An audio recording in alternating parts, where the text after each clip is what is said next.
अस्सलामुअलैकुम नाजरीन, साहिबान न्यूज के साथ मैं हूं नाइला भट्टी। सबसे पहले शामिल करते हैं आज की अहम खबर शामिल करते हैं सियालकोट से। हमारे डिस्ट्रिक्ट रिपोर्टर साहिबान न्यूज राना नदीम रजा की रिपोर्ट के मुताबिक मरकजी अंजुमन अराइयां रजिस्टर्ड राजा रोड सियालकोट का गवर्निंग बॉडी और एग्जीक्यूटिव बॉडी का इजलास ज़ेर सदारत सदर मरकजी अंजुमन अराइयां महर आशिक हुसैन साहब मुनक्किद हुआ, जिसमें मरकजी अंजुमन अराइयां रजिस्टर्ड राजा रोड सियालकोट के ओहदेदारान की कसीर तादाद ने शिरकत की।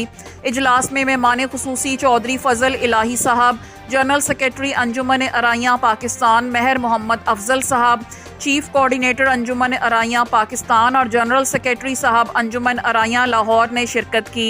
इजलास का आगाज़ जनरल सेक्रेटरी महर मोहम्मद शकील साहब ने तिलावत कुरान पाक और नात रसूल मकबूल सल्लल्लाहु अलैहि वसल्लम से करवाया।